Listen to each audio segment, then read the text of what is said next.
कारक प्रकरण के अंतर्गत आज संप्रदान संज्ञा का प्रकरण चलेंगे।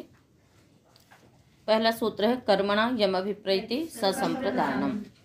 कर्मणा तृतीया का एक वचन, यम द्वितीया का एक वचन, अभिप्रैति क्रियापदम, सह संप्रदानम प्रथमा का एक वचन। इसमें समास कहीं होगा नहीं, अभिप्रैति क्रियापदम है, ठीक है। संप्रदान शब्द कैसे बनेगा? सम प्रपूर्वक दुदाई दाने धातु से प्रत्यय क्या होगा? युट प्रत्यय होगा, तो संप्रदान शब्द बनता है। अस्तु, अनुवृत्ति ऊपर से कारके की आ रही है केवल। अर्थ होगा सूत्र का कर्मणा, ठीक है ना। कर्मणा, इसको थोड़ा सा विस्तृत करेंगे। करणभूतेन कर्मणा, करणभूतेन कर्मणा यम अभिप्रैति अर्थात यस्य अभिप्रायं साधयति तत्कारकं संप्रदान संज्ञकं भवति। करणभूतेन कर्मणा यम अभिप्रैति तत्कारकम संप्रदान संज्ञकम भवति। करणभूत कर्म के द्वारा जिसका अभिप्राय सिद्ध होता है। अभिप्रैति का अर्थ क्या हो गया? अभिप्राय सिद्ध होना, ठीक है। यानी जिसको उद्देश्य करके कोई वस्तु प्रदान की जाए या जिसके लिए कोई कार्य किया जाए, तो वह क्या है? उस कारक की संप्रदान संज्ञा होती है। तो करणभूतेन कर्मणा कहा गया है, यानी करणभूत कर्म के द्वारा। तो करणभूत कर्म के द्वारा का तात्पर्य क्या हो गया कि किसी को भी कोई वस्तु दी जाएगी तो किससे दी जाएगी? हाथ से दी जाएगी, है ना। तो इसलिए हो गया। और हाथ मतलब तो करणभूत कर्म हुआ। वो कोई वस्तु दी गई, जो वस्तु दी गई वो कर्म था, किंतु जिससे दी गई, हाथ से दी गई, तो हाथ क्या हो गया? उसमें करण हो गया। तो करणभूत कर्म के द्वारा, ठीक है, जिसका भी प्राय सिद्ध हुआ है, नहीं जिसको वो वस्तु प्रदान की गई, उस कारक की क्या होगी? संप्रदान संज्ञा होगी। और संप्रदान शब्द भी अपने आप में ये बताता है कि मतलब भली प्रकार से जिसको दान कर दिया जाए, ठीक है। तो इस प्रकार से करणभूत कर्म के द्वारा जिसका अभिप्राय सिद्ध होता है, उस कारक की संप्रदान संज्ञा होती है। उदाहरण है उपाध्याय, है ना, उपाध्यायाय गाम ददाति, माणवकाय भिक्षाम ददाति। तो देना क्रिया तब तक नहीं हो सकती ना जब तक हाथ का प्रयोग ना हो। मान लीजिए गाय भी दे रहे हैं तो गाय की रस्सी पकड़ करके उसे देंगे, तो करणभूत मतलब करण का उसमें, हाथ रूपी करण का उसमें प्रयोग होगा ही होगा। तो करणभूत कर्म के द्वारा जिसका अभिप्राय सिद्ध किया जाए उसकी संप्रदान संज्ञा हो गई। और संप्रदान संज्ञा होने से फिर क्या हो जाएगा? चतुर्थी संप्रदान है ना। तो जिसको वस्तु दी गई वो भी देने क्रिया में सहायक हुआ, जो वस्तु दी गई वो भी, और जिसके द्वारा दी गई, जिसके द्वारा दी गई करण हो गया हाथ, जो वस्तु दी गई वो भी क्रिया को बनाने में सहयोगी हुआ, वो कर्म हो गया। जिसको दी गई यदि वो नहीं होता तो भी दान क्रिया नहीं हो सकती थी, इसलिए वो संप्रदान कारक हो गया। तो इस प्रकार से इसमें कितने कारक हो गए? 4 कारक हो गए। देने वाला भी तो एक बना, है ना। देवदत्त हाथ से उपाध्याय को गाय देता है, तो 4 कारक एक क्रिया को बनाने में हुए। देने वाला कर्ता, जो वस्तु दी गई वो कर्म, जिसके द्वारा दी गई वो करण, और जिसको दी गई वो संप्रदान। तो इस प्रकार से एक वाक्य में, एक क्रिया में 4 निमित्त हुए, अतः यहाँ पर 4 हो गए, किंतु जिसको दी गई वस्तु वो संप्रदान हो गया। वो चतुर्थी संप्रदान से चतुर्थी विभक्ति हो गई। तो उपाध्यायाय, उपाध्याय आगेंगे, होंगे के स्थान पे गेरिया सैया सुपीचा से दीर्घ करके उपाध्यायाय। रुच्यर्थानाम प्रीयमाणः, रुच्यर्थानाम षष्ठी का बहुवचन, प्रीयमाणः प्रथमा का एक वचन। रुचि ही अर्थ येषाम ते रुच्यर्थाः तेषाम रुच्यर्थानाम। संप्रदानम की अनुवृत्ति 41 सूत्र तक जाएगी। कारक एक अधिकार चल ही रहा है। अर्थ होगा सूत्र का, रुच्यर्थानां धातूनां प्रयोगे प्रीयमाणः अर्थात् तृप्यमाणः यह अर्थः तत्कारकं संप्रदान संज्ञकं भवति। रुच्यर्थानां धातूनां प्रयोगे, रुच्यर्थक धातुओं के प्रयोग में प्रीयमाणः अर्थात तृप्यमाणः मतलब जो तृप्त हुआ है ना, जिसको वो वस्तु अच्छी लग रही है। प्रीयमान शब्द कैसे बनेगा?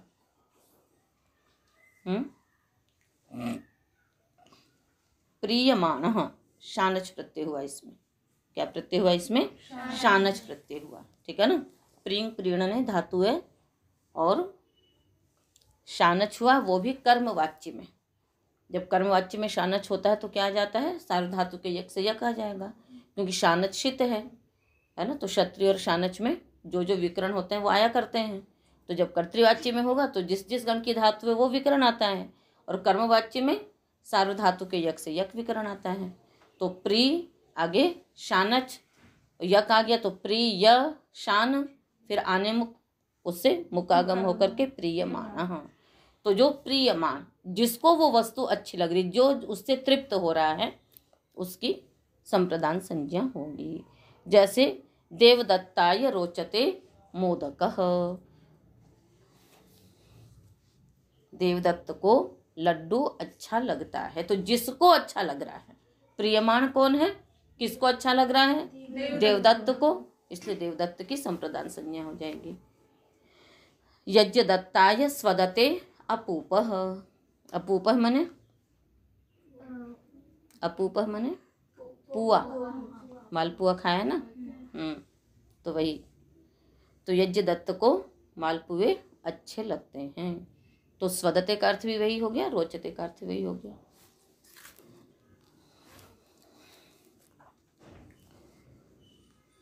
श्लाघह्नुं स्थाशपां जीप्स्यमानः, श्लाघह्नुं स्थाशपां षष्ठी का बहुवचन, जीप्स्यमानः प्रथमा का एक वचन। समास करेंगे। श्लाघश्च ह्नुं च स्था च शप च, शपा च नहीं शप च इति शपः तेषां शपाम। जीप्स्यमानः, ये भी शब्द भी शानच में है और कर्मवाच्य में है और सन्नंत में है।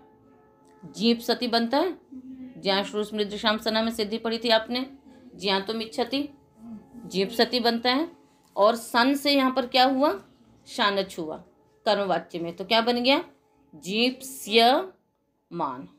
ठीक है ना। तो इस प्रकार से यहाँ पर तो अर्थ करेंगे सूत्र का। श्लाघ ह्नुं स्था शप, श्लाघ्रि कथने, ह्नुं अपनयने और ष्ठागत निवृत्तौ शप आक्रोशे इत्येतेषां धातूनां प्रयोगे जीप्स्यमानः, जीप्स्यमानः अर्थात ज्ञापयितुम् इष्यमाणः यह अर्थः तत्कारकं संप्रदान संज्ञकं भवति। इत्येतेषां धातूनां प्रयोगे, है ना। श्लाघते, श्लाघते मतलब होता है प्रशंसा करना। ठीक है। और ह्नुं, उसका अर्थ होता है निंदा करना। और स्था तिष्ठति, ठीक है ना। क्या कुछ परेशानी? ठीक है। तिष्ठति का अर्थ होता है बैठना, स्थित होना, ठहरना। और शपते का अर्थ होता है मतलब जताने की इच्छा से कुछ कहना, आक्रोश में कहना, इस प्रकार से। तो इसमें कहते हैं कि इन धातुओं के प्रयोग में जो जीप्स्यमान है, जीप्स्यमान का मतलब क्या होता है कि ज्ञापयितुम् इष्यमाणः, यानी हम जिसको जताने की इच्छा से कोई कार्य करते हैं। कई बार ऐसा होता है व्यक्ति कि सामने नहीं कह रहा है, पर ऐसा होता है ना कि मतलब उसे ज्ञात हो जाए कि हम ऐसा कह रहे हैं, सीधे से ना कह करके, पर जैसे हम कहते हैं कि हाँ उसको सुनाने के लिए उस चीज़ को कहना, तो मतलब उस जतलाने की इच्छा है कि मतलब उसको पता पड़ जाए कि हमने ऐसा ऐसा कहा है, हम उसकी प्रशंसा कर रहे हैं या हमने उसके लिए ये कार्य किया है। तो वो क्या हो गया, उसको बतलाने की इच्छा से करना। तो जिसको बतलाने की इच्छा से, जिसको जनाने की इच्छा से कार्य किया जा रहा है, चाहे वो प्रशंसा हो, चाहे निंदा हो, चाहे आक्रोश हो, तो वो जीप्स्यमान हो गया। उस जीप्स्यमान की क्या होती है, संप्रदान संज्ञा होती है। जैसे देवदत्ताय श्लाघते, तो देवदत्त की प्रशंसा करता है। तो एक तो सामने सामने से प्रशंसा की, और एक उसे पता है कि वो यहीं आसपास है और उसकी प्रशंसा उसको जतलाने की इच्छा से कर रहा है। तो देवदत्ताय श्लाघते, देवदत्ताय हनुते, उसकी निंदा कर रहा है। सामने से नहीं कहा, किंतु उसको जतलाने की इच्छा से कहा। तो देवदत्ताय हनुते, देवदत्ताय तिष्ठते, देवदत्ताय शपते, है ना। तो उसको पर आक्रोश कर रहा है, सामने से नहीं कहा किंतु पीछे से उसको कहा और उसको जतलाने की इच्छा से। तो जिसको बतलाना चाहता है उसकी संप्रदान संज्ञा होगी। और संप्रदान संज्ञा होने से क्या होगा, चतुर्थी संप्रदान से धारेरुत्तमर्ण, धारे षष्ठी का एक वचन, उत्तमर्ण प्रथमा का एक वचन। उत्तमम ऋणम यस्य स उत्तमर्ण, उत्तमम ऋणम यस्य स उत्तमर्ण। दो होते हैं, एक उत्तमर्ण होता है और एक अधमर्ण होता है। ठीक है, जो ऋण को देगा, ऋणस्य दाता उत्तमर्ण, ऋणस्य गृहीता अधमर्ण। ठीक है, धारयते धातु प्रयोगे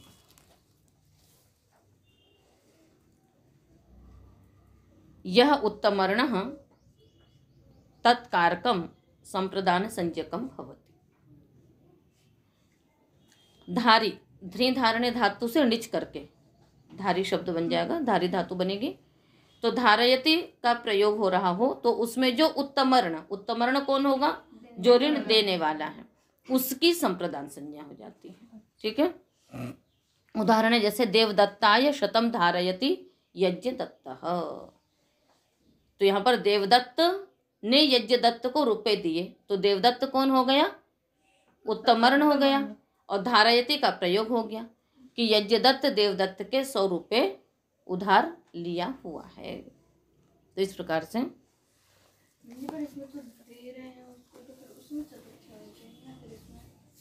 यहाँ इसलिए बदल दिया ना, वो तो उससे होनी चाहिए थी। तो जिस समय दिया उस समय तो उसको देता है, वो हो जाता, ठीक है ना। किंतु यहाँ पर वैसा देना कहाँ हुआ, तत्काल तो दिया पर बाद में वो ले रहा है उसके बदले में, तो संप्रदान नहीं हुआ वो। उसके बदले में तो यदि हम किसी को उधार दे देते हैं, प्रयोग तो उस समय के लिए करेंगे किंतु बाद में वो पुनः उसको देना ही है। तो उस रूप में देखिए तो अब अभी हमने उससे लिया, बाद में वो उसको देगा, तो इस रूप में तो वही चतुर्थी होगी कि उसको उतने रुपए देने हैं, तो जिसको देने हैं उसमें चतुर्थी भक्ति करेगी। इस रूप में हो जाएगा। स्पृहेर ईप्सितः, स्पृहे षष्ठी का एक वचन, ईप्सितः प्रथमा का एक वचन। संप्रदानम और कारके की निवृत्ति आ रही है। स्पृह ईप्सायाम इत्येतस्य धातुः प्रयोगे ईप्सितः यह अर्थः तत्कारकम संप्रदान संज्ञकम भवति।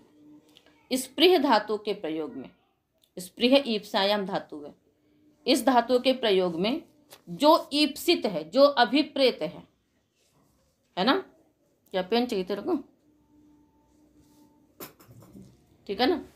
जो ईप्सित है, जो अभिप्रेत है, अभिप्रेत का मतलब क्या हो गया, जो वस्तु चाहिए, ठीक है ना। जिसको चाहिए नहीं, जो वस्तु चाहिए उस वस्तु की क्या होगी, संप्रदान संज्ञा होगी। जैसे देवदत्तः पुष्पाय स्पृहयति, है ना, देवदत्त पुष्प को चाहता है। फलेभ्यः स्पृहयति, फलों को चाहता है।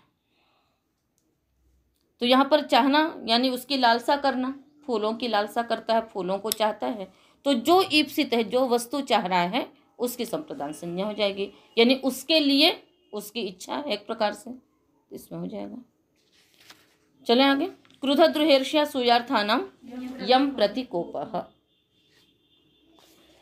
क्रुध द्रुहेर्ष्या सूयार्थानाम षष्ठी का बहुवचन, यम प्रति प्रति अव्यय पदम कोपः प्रथमा का एक वचन। क्रुधश्च द्रुहश्च ईर्ष्या च असूया च इति क्रुधद्रुहेर्ष्यासूयाः क्रुधद्रुहेर्ष्यासूयाः अर्थाः येषां ते क्रुधद्रुहेर्ष्यासूयार्थाः तेषां क्रुधद्रुहेर्ष्यासूयार्थानाम्। तो क्रोध, द्रुह, ईर्ष्या, असूया, ये चार चीजें हैं। ठीक है, क्रोध, द्रुह, ईर्ष्या, असूया। तो क्रोधार्थानाम, द्रुहार्थानाम, ईर्ष्यार्थानाम, असूयार्थानाम धातूनां प्रयोगे यम प्रतिकोपः तत्कारकम संप्रदान संज्ञकम भवति। ठीक है, क्रोध, द्रुह, ईर्ष्या, असूया अर्थ वाली धातुओं के प्रयोग में यम प्रतिकोपः, है ना, जिसके प्रति कोप हो। ठीक है, तो यहाँ पर क्रोध का प्रयोग नहीं किया, द्रुह का प्रयोग नहीं किया, ईर्ष्या का नहीं किया, असूया का नहीं किया, सीधे कोप का किया। और ये सारी चीजें कोप के कारण से ही उत्पन्न होती हैं। ठीक है, इस कारण से सीधे कोप कह दे, मतलब जिसके ऊपर कोप है, जिसके ऊपर क्रोध है, जिसके ऊपर द्रोह है, जिससे ईर्ष्या है, जिससे असूया है, उस कारक की क्या हो जाएगी? संप्रदान संज्ञा होगी। ठीक है, उदाहरण आपका देवदत्ताय क्रुध्यति, देवदत्ताय द्रुह्यति, देवदत्ताय ईर्ष्यति और देवदत्ताय असूयति। असूया जानते ही हैं, है ना। असूया निंदा तो है, पर गुणेषु दोषाविष्करणम असूया। क्रोध जानते ही हैं, द्रोह भी जानते हैं, ईर्ष्या भी जानते हैं। असूया जो चीज होती है वो ये होती है, मतलब जब एक तो ईर्ष्या मतलब जलन हो गई, और एक असूया वो चीज होती है कि किसी के गुण में भी दोष निकालना।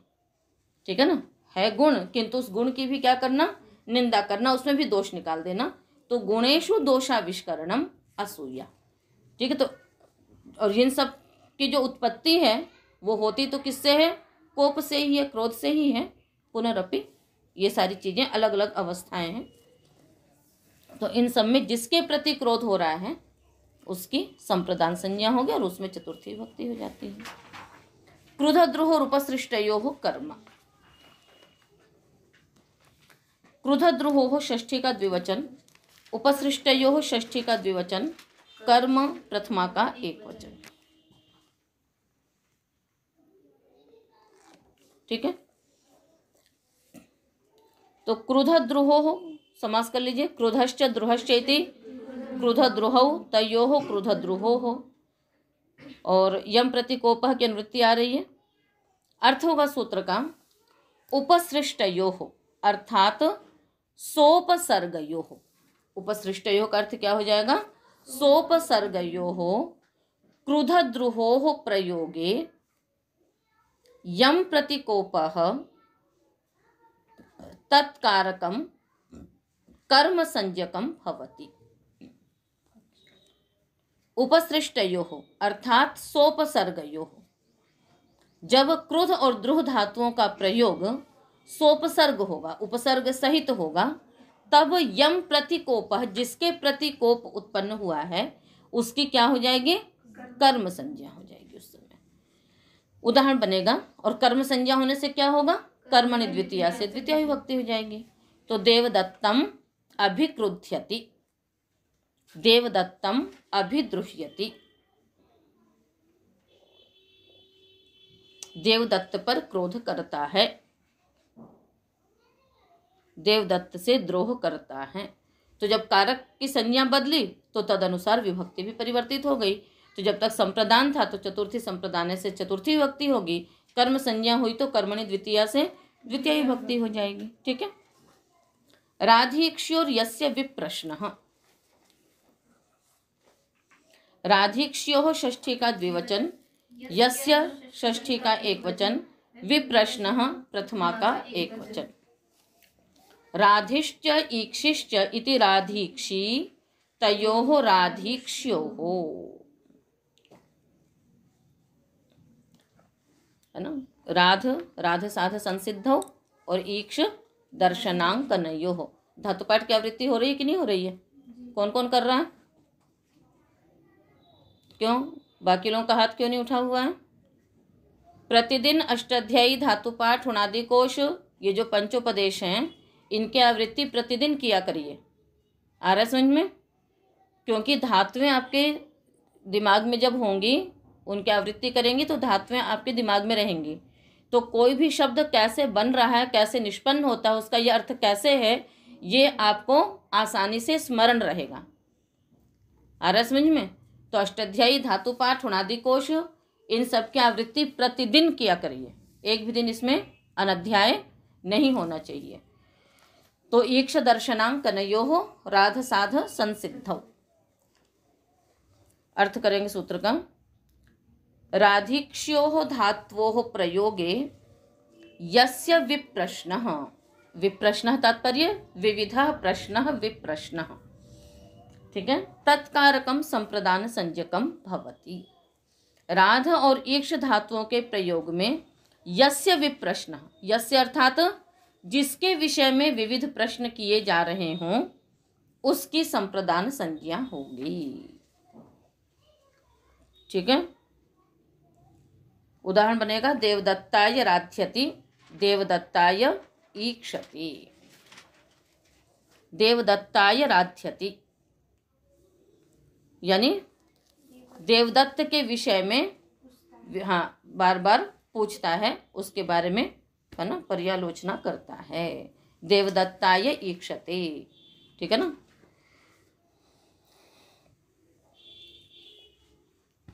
प्रत्यांभ्याम श्रुवः पूर्वस्य कर्ता, प्रत्यांभ्याम पंचमी का द्विवचन, श्रुवः षष्ठी का एक वचन, पूर्वस्य षष्ठी का एक वचन, कर्ता प्रथमा का एक वचन। प्रतिश्च आंग च इति प्रत्यांगौ ताभ्याम प्रत्यांभ्याम, प्रति आंग इत्येवं पूर्वस्य श्रुश्रवणे धातोः प्रयोगे पूर्वस्य कर्ता यह तत्कारकम संप्रदान संज्ञकम भवति। ठीक है ना, फिर से करेंगे। प्रति आंग पूर्वस्य श्रुश्रवणे धातोः प्रयोगे पूर्वस्य कर्ता यह तत्कारकम संप्रदान संज्ञकम भवति। कहते हैं प्रति आंग पूर्वक श्रु धातु के प्रयोग में जो पूर्व करता है, ठीक है, अभी प्रतिश्रुति का अर्थ आपको बताएंगे, तो जो पूर्व करता है उसकी संप्रदान संज्ञा होगी। ठीक है, वस्तुतः होता क्या है कि प्रतिश्रुति का अर्थ होता है प्रतिज्ञा करता है। प्रतिश्रुति का अर्थ क्या होता है? प्रतिज्ञा करता है। पर प्रतिज्ञा कब करेगा? जब पहले कोई कहेगा, कुछ करने के लिए कोई कहेगा, तब दूसरा प्रतिज्ञा करेगा। ठीक है, पहले कोई कहेगा तब उसकी वो प्रतिज्ञा करेगा। तो जिसने पहले कहा, ठीक है, उसकी संप्रदान संज्ञा होगी। जैसे उदाहरण है आपका यहाँ पर, यज्ञदत्तः देवदत्ताय गाम प्रतिशृणोति। तो पहले क्या हुआ कि देवदत्त ने गौ की याचना की, फिर यज्ञदत्त ने प्रतिज्ञा की कि मैं तुझे गौ देने की प्रतिज्ञा करता हूं। बात समझ में आ गई? तो पहले याचना की गई, पहले कहा, फिर उसने उसकी प्रतिज्ञा की कि हाँ मैं तुझे ये दूंगा। तो पहले जो था, पहले जिसने कहा, उस कारक की क्या हो गई? संप्रदान संज्ञा हो गई, यानी उसको देने की उसने प्रतिज्ञा की। बात समझ में आ गई? तो इसलिए क्या बनेगा उदाहरण? यज्ञदत्तः देवदत्ताय गाम प्रतिशृणोति, यज्ञदत्त देवदत्त को गाय देने की प्रतिज्ञा करता है। तो पूर्व क्रिया का कर्ता कौन हो गया? पूर्व क्रिया क्या हुई? मांगना। उस मांगने क्रिया का कर्ता कौन हुआ? देवदत्त। तो मांगने क्रिया का जो कर्ता था देवदत्त, उसकी संप्रदान संज्ञा हुई, उसको देने के लिए उसने प्रतिज्ञा की। तो देवदत्ता ये गाम प्रतिशृणोति। अनुप्रतिगृणश्च, अनुप्रतिगृणः षष्ठी का एक वचन, च अव्ययपदम। समास करेंगे। अनुश्च प्रतिश्च इति अनुप्रति ताभ्याम गृणाः अनुप्रतिगृणाः तस्य अनुप्रतिगृणः। अनुश्च प्रतिश्च इति अनुप्रति, अनुप्रतिभ्यां गृणाः इति अनुप्रतिगृणाः तस्य अनुप्रतिगृणः। यहाँ पर ग्री धातु है, ग्री है ना, ग्री निगरणे नहीं, ग्री शब्दे। क्या है धातु यहाँ पर? ग्री शब्दे। ग्री निगरणे का तो गिरति बनता है और ग्री शब्दे का बनता है गृणाति। इसलिए यहाँ पर इन्होंने गृणः है ना स्ना विकरण करके प्रयोग किया है ताकि ग्री निगरणे का ग्रहण यहाँ पर ना हो जावे। तो गृणाः बन गया और फिर उसका षष्ठी में बना दिया आकार का लोप करके गृणाः।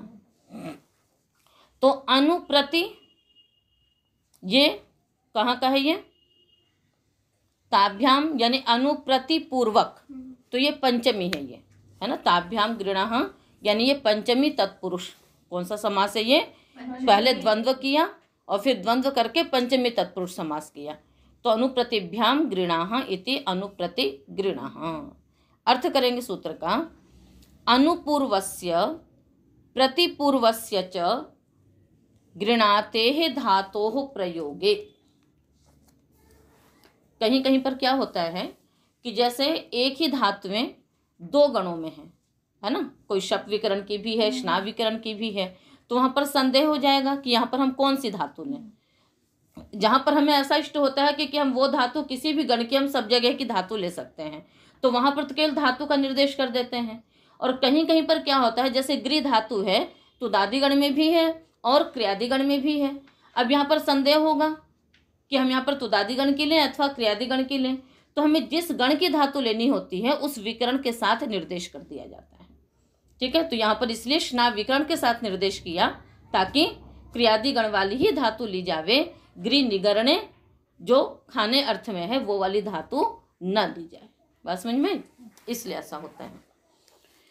तो अनुपूर्वक है ना, अनुपूर्वस्य प्रतिपूर्वस्य गृह शब्दे धातोः प्रयोगे पूर्वस्य यह कर्ता तत्कारकम संप्रदान संज्ञकम भवति। अनुप्रतिपूर्वक गृह धातु के प्रयोग में जो पूर्व कर्ता है, यानी पूर्व कर्ता का मतलब पूर्व क्रिया का जो कर्ता। पूर्व कर्ता का मतलब क्या हो गया? पूर्व क्रिया का जो कर्ता। उस क्रिया का प्रयोग नहीं किया गया यहाँ पर, किंतु दो क्रियाएं हो गई। जैसे पहले वाले में भी था, दो क्रियाएं हो गई थी। पहले देवदत्त ने मांगा तो यज्ञदत्त ने प्रतिज्ञा की, तो क्रियाएं दो हुई थी पर एक क्रिया का प्रयोग नहीं किया गया था। इसी प्रकार यहाँ पर भी वही बात आएगी। तो जो पूर्व क्रिया का कर्ता है उसमें चतुर्थी विभक्ति होगी, उसकी संप्रदान संज्ञा होगी। तो तत्कारकम संप्रदान संज्ञकम भवति। उदाहरण है होत्रे अनुगृणाति, होत्रे प्रतिगृणाति।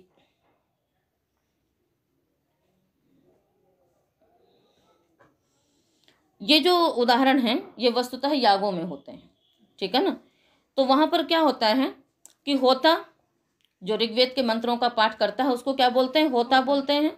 और जो अध्वर्यु होता है वो क्रियाएं करता है। अध्वर्यु क्या करता है? यज्ञ में जो भी क्रियाएं होती हैं है ना, जो याग होते हैं उनमें 4 ऋत्विक होते हैं। एक ब्रह्मा, होता, अध्वर्यु और उद्गाता। तो ब्रह्मा तो निरीक्षण करता है सारे कार्यों को कि सब कार्य ठीक प्रकार से हो रहे हैं या नहीं हो रहे हैं, ये मुख्य ऋत्विक होते हैं। उसके अतिरिक्त और भी उन चारों के अलग अलग भेद होकर के कई ऋत्विक हो जाते हैं। तो जो होता है वो ऋग्वेद के मंत्रों का पाठ करता है, उद्गाता होता है वो सामवेद के मंत्रों का गायन करता है। और अन्य जितनी भी क्रियाएं होती हैं उन सारी क्रियाओं में यजुर्वेद के मंत्रों का विनियोग होता है। विनियोग मतलब होता है कि जिस मंत्र को बोल करके हम कोई क्रिया करते हैं उस मंत्र का उस क्रिया में विनियोग है। जैसा आप आचमन करते हैं तो आचमन करते समय आप लोग क्या बोलते हैं? ओम अमृतोपस्तरणमसि स्वाहा। तो इस मंत्र के अंश का उस आचमन में विनियोग है। समिधा डालने का जो मंत्र है तो उस मंत्र का समिधा डालने में विनियोग है। तो याग में छोटे छोटे मंत्रों के टुकड़ों से ही, मंत्रों की कंडिकाओं से छोटी छोटी क्रियाओं के विनियोग होते हैं। तो फिर उनमें कोई भी क्रिया की जाती है तो सब मंत्र पूर्वक ही की जाती है, कोई भी क्रिया अमंत्रक नहीं होती है। तो वो सारे कार्य कौन करता है? अध्वर्यु करता जाता है। अध्वर्यु के कई सारे सहयोगी होते हैं, तो यजुर्वेद के मंत्रों का पाठ भी करता जाता है और उसी के साथ साथ वो क्या करता है? क्रियाएं भी करता जाता है। फिर मध्य में रोक करके जब आवश्यकता होती है तो फिर जो ऋग्वेद वाले हैं होता है वो मंत्रों का पाठ करेंगे, सामवेद वाले हैं उद्गाता वो उनका पाठ करेंगे, तो उस समय फिर और क्रियाएं नहीं होती हैं। फिर इस प्रकार से कार्य चलता रहता है। तो ये उस समय के लिए है ये कि होत्रे अनुगृणाति। ठीक है, तो यहाँ पर क्या है कि होता को प्रोत्साहित करने के लिए अध्वर्यु जो है वो मंत्र बोलता है। ठीक है ना, तो होता पहले मंत्र बोल रहा है, फिर उसको अध्वर्यु और उत्साहित करने के लिए, है ना, तो उन वाक्यों को बोलते हैं अनुगर प्रतिगर वाक्य। जिन मंत्रों को बोल करके वो होता को उत्साहित करता है, तो पहले होता बोल रहा है, फिर अध्वर्यु कुछ इस प्रकार के वाक्यों को बोल करके उनको और उत्साहित करता है, तो उन वाक्यों को बोला जाता है अनुगर वाक्य, प्रतिगर वाक्य। तो अध्वर्यु उन वाक्यों के द्वारा होता को क्या करता है, उत्साहित करता है। तो पहले बोलने वाला कौन है, होता, तो पूर्व क्रिया का कर्ता होता हो गया। फिर बाद में अध्वर्यु ने उसको उत्साहित किया, तो किसको उत्साहित किया, जिसने पूर्व क्रिया की थी, तो वो कौन था, होता था, तो उसकी संप्रदान संज्ञा हो गई। तो होत्रे अनुगृणाति, होत्रे प्रतिगृणाति। बात समझ में आ गई। तो अनुप्रति गृणश्च, तो यहाँ तक यह आपका संप्रदान कारक का जो प्रकरण था वो आपका समाप्त हुआ। तो इतने सूत्रों से संप्रदान कारक का विधान किया गया और इन सभी संप्रदान कारकों में चतुर्थी संप्रदान से क्या हो गई, चतुर्थी विभक्ति होगी। ठीक है, तो आज का पाठ इतना ही, शेष पाठ